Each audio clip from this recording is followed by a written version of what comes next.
3 in a row. I know. 3 in a row. I'm getting good at this. We're getting weeklies. Look at this. Also picking up some editing tricks, trying to focus on the lens, which is so hard. It's so hard talking to a piece of glass. And not trying to move, so all my jump cuts don't seem as wonky and bouncing all over the place. So we'll see how that goes as I work on that. But getting better at it. So today's video is going to be all about the electrical system. It's a fairly complicated electrical system as far as I'm concerned. Electrical is probably the part that I'm the least confident in, but through a lot of chatting with the solar experts that I have around here, as well as relying on some electrical experience from friends, able to put everything together fairly confidently. The system even behind me is still not fully charged up. It's not fully connected. I don't have the solar panels up on the roof yet. They're just waiting for, need to get some strong friends to help me get them up there, but it's basically ready to go. So show you what the system looks like, and then at the end as well, I'll kind of break down how it works and what everything does, and to my knowledge, not an expert. Yeah, so this is me getting the electrical in place. And then we'll cut in at the end and I'll show you what everything's doing. Just a short clip here to start, but wanted to include it in particular just to thank Al here for helping out over the holidays. Al's old Air Force electrician, and although this clip only shows us installing the piece of wood that all the electronics will end up going on, he was definitely a huge help in making sure that I was doing things hopefully correctly.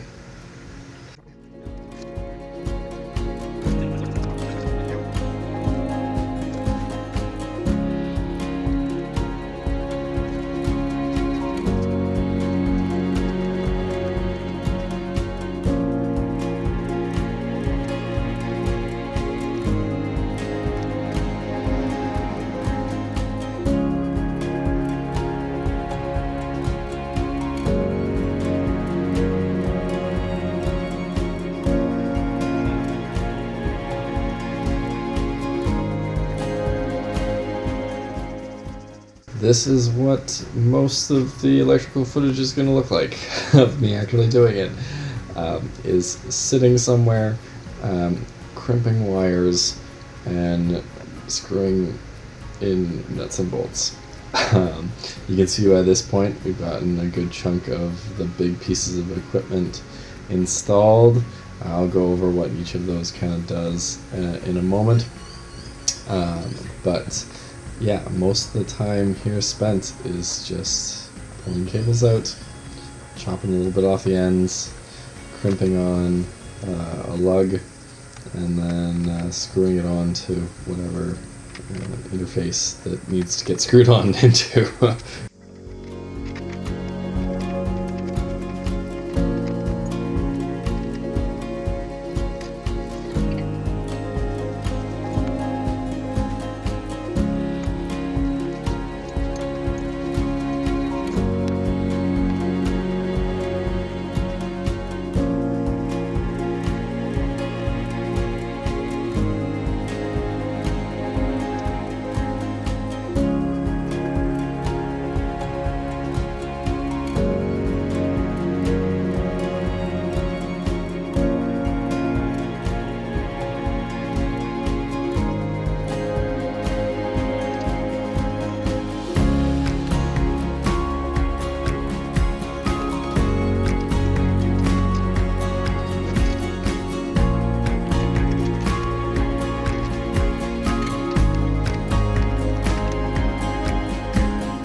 Any of you with electrical experience will catch that I didn't wrap the connection points where it's crimped in onto those lugs.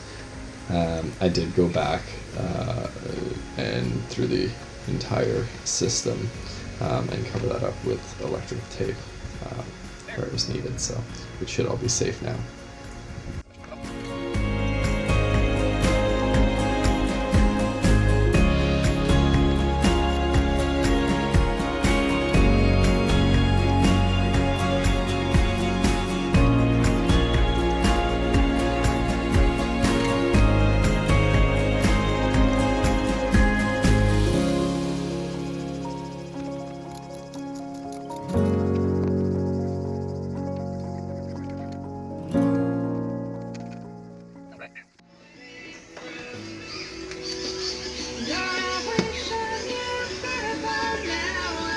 Oh no, we've lost a screw.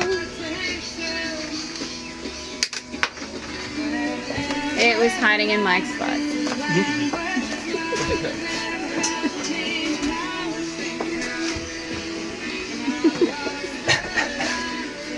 Why are you hiding screws up your butt? I don't know. Good place for him.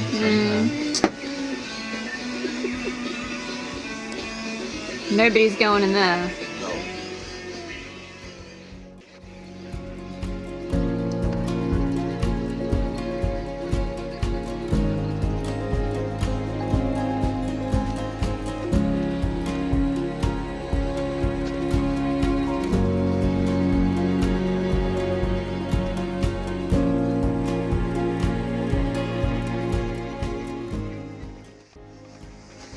How much do you love flathead screwdriving? There's step. Something's worse. Gotta be worse than Phillips. So.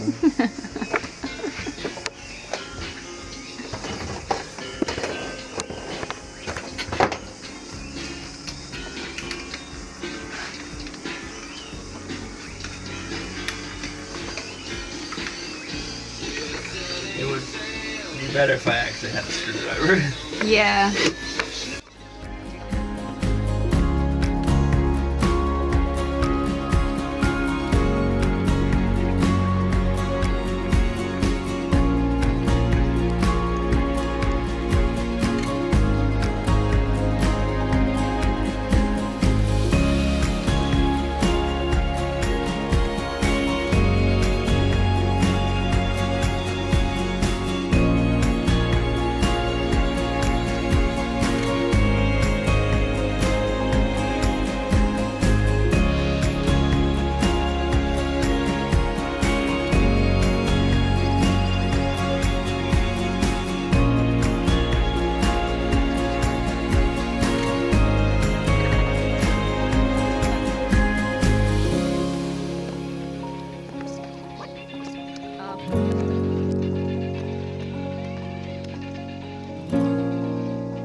I'm so much more impressed with people who have that like beautiful wire management. You know, I'm doing just a tiny bit of it. And you're like, oh yeah, to get it like perfectly measured so that it sits in those nice little streams is so hard.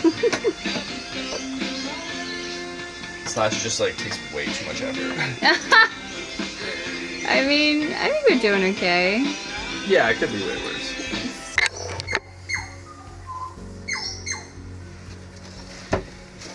We're gonna have some loud birds chirping through this entire clip, but that's okay. They're here first. Yeah, so I probably should have filmed this before I put the bed in. You can see that I'm underneath it, but this is where all of the electrical will live. And this is how I'll have to access it in the future. So if anything breaks, this is what it's gonna look like. Me dealing with it. But figured I'd run through everything that I've got here. This is based off of Will Prowse and some other YouTubers that I've watched to build the full system out, as well as I said, some expertise and feedback from Spring Solar, Spring Solar, I don't know, around here that gave me lots of good information and became I was in that store so often for different parts Almost needed to go buy the donuts.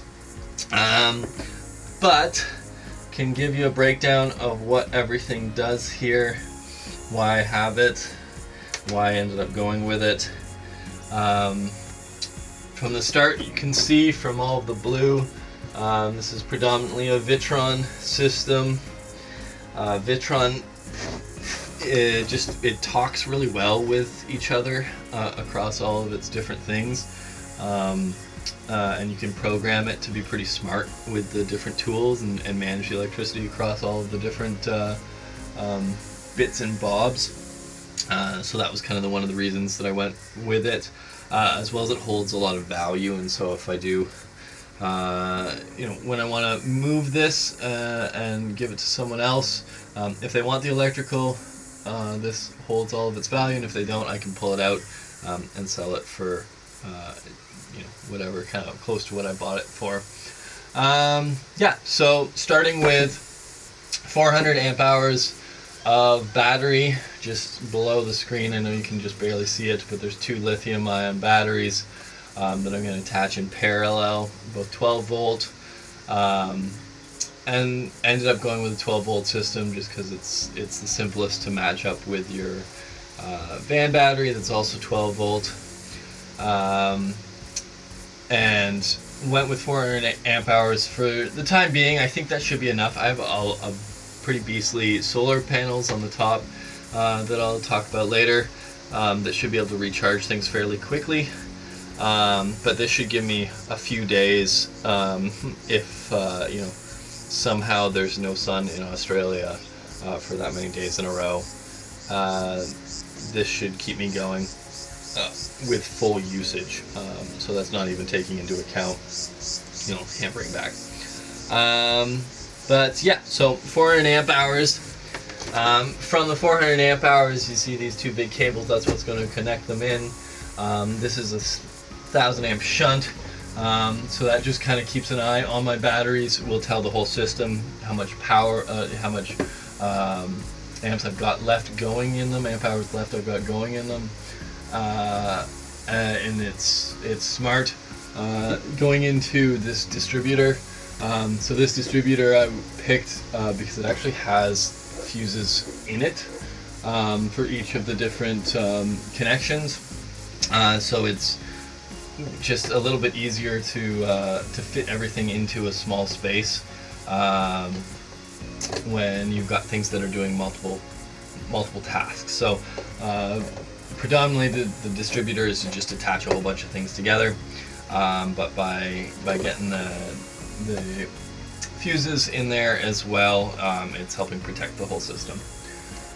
And so from the distributor, we've got all of the fun things. So we can maybe just go left or right to left, left to right, from this side to this side. And so this first one is this little one. Is the DC to DC charger. So there's going to be 3 options for me to charge my batteries in this system. The first one is the DC to DC charger, and so that uses the alternator and the van battery to kind of trickle charge up to 50 amps the batteries when it's running. So in those dark days, if I run into any of those, this is a way that I can still get power just by running the van. And so this is the tool that does that. This is just a breaker to protect between the 2 batteries. And then this is the tool that regulates it all. The video of me running cable along the bottom of the van was to connect this line underneath to the front of the van, where the battery is. And extra fun because the battery is not actually in the front of the van; it's underneath your feet. That's how lots of vans have designed it. So a little bit of a wonky spot to get things into. After that, we've got our solar controller, and so this is a 150/60 MPPT solar controller, and these two little cables are the ones that run up to the roof, and will eventually connect with the solar panels. I have 860 what is that?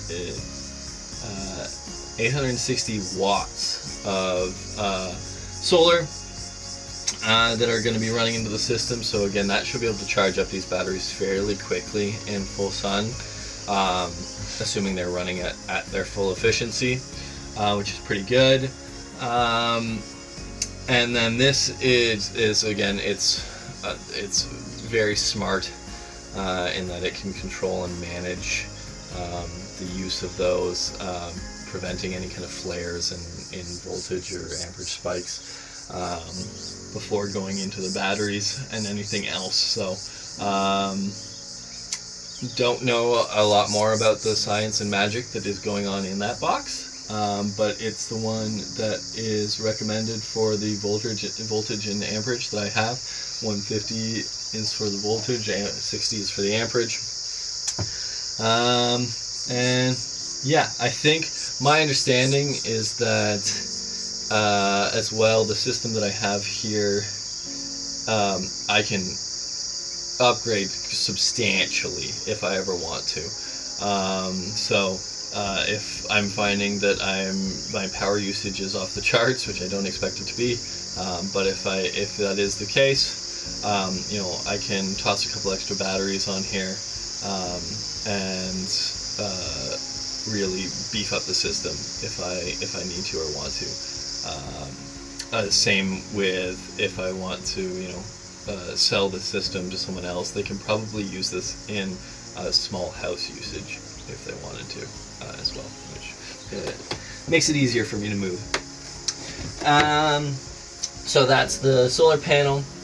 Underneath the solar panel is a small 12-volt fuse box. So most of the things I have in the van that are taking electricity will actually be able to run at 12 volt, which is handy. So I have a 12 volt fridge. All of my lights are 12 volt. You can charge phones and things like that through USB or USB-C at 12 volt. It brings it down to about 3 to 5 volts, but you can run it through that versus having to run it through your inverter. Yeah, most of the things that I have will actually be able to run through this box. The other thing that I can run at 12 volt is the Starlink for my internet. So most things will come in through here, and then it's just a regular fuse box. And so if and when fuses go, it's relatively close to the back here, and has easy access. And then lastly, this thing behind me is a beast of an inverter, and so it's a 3,000 watt inverter charger, and so what that means is that it has both the ability to take electricity from 12 volt and turn it into the 230, 240 volt, which is what's standard use here in Australia, as well as take 230/240 volt and turn it into 12 volt and charge my batteries. And so this is the third point for where I can charge the batteries through Shoreline, basically, which is on the other side of this wood, coming out the wall, going through the inverter and powering the batteries. But this is predominantly here for the few things that I do need the 230 watts for, so giving me regular house plugs that I can then run appliances in. The predominant one that I need this for is for laptop charging. You can charge a laptop at 5 volts like a phone, but it's not incredibly efficient. Its battery is bigger and can handle a higher voltage, and so it likes to be upwards of, I think, 15 to 18 volts, which it seems hilarious that you bring it up to 230 and then drop it down to that. But everything I've read suggests that that's the best way to do it. The other thing that this will be really good for is small appliances, like a toaster or a blender or things like that. I'm not going to have very many of those, but I will have a few, and trying to find those in a 12-volt version it just would be frustrating or overly expensive. Not to say that this thing wasn't expensive, but it will be handy to have just a regular 240 volt if and when I want that. So yeah, this thing is big and brainy. It's got a lot of computing power as well, a lot of things that I can program to it. I haven't got into any of that yet. It's complicated, but I will eventually. And it's another piece that, again, upgrading the system, you know, I could run an air fryer on this thing if I really wanted to. It's got enough wattage. And that was, you know, some of my initial planning. That just takes up too much power. So I needed a lot more batteries if I wanted to do that. Yeah. And then lastly, that you can probably only barely see here, is another breaker. And so the 240 lines coming out of here, I just go through a regular house breaker, which then will connect to those couple outlets and protect them and protect anything I've got plugged into them from any surges.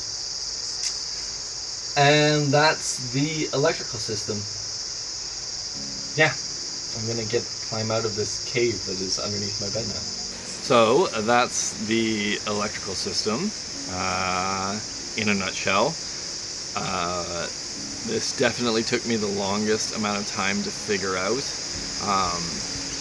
Once I had it figured out, then putting it all together was actually pretty easy, but just being confident that you had the right boxes and connections and even the right sized cabling to make sure you're not starting fires and that everything is connected appropriately. It's pretty daunting. Definitely something I suggest just talking to experts about, even though there is a lot of information out there. Yeah, hope you enjoyed it. Again, as you can see, obviously there's lots more happen. We're caught up maybe to about a month behind now. So we'll continue to get a little bit more relevant and up to date. The Snapchat stories will start to align quicker with these videos. Yeah, the next video I think I've got coming will talk about the roof rack. You'll see the solar panels then, and how they're connected, as well as a few other things, and then also talk about the bed that's behind me that's fully installed. So yeah, see you soon.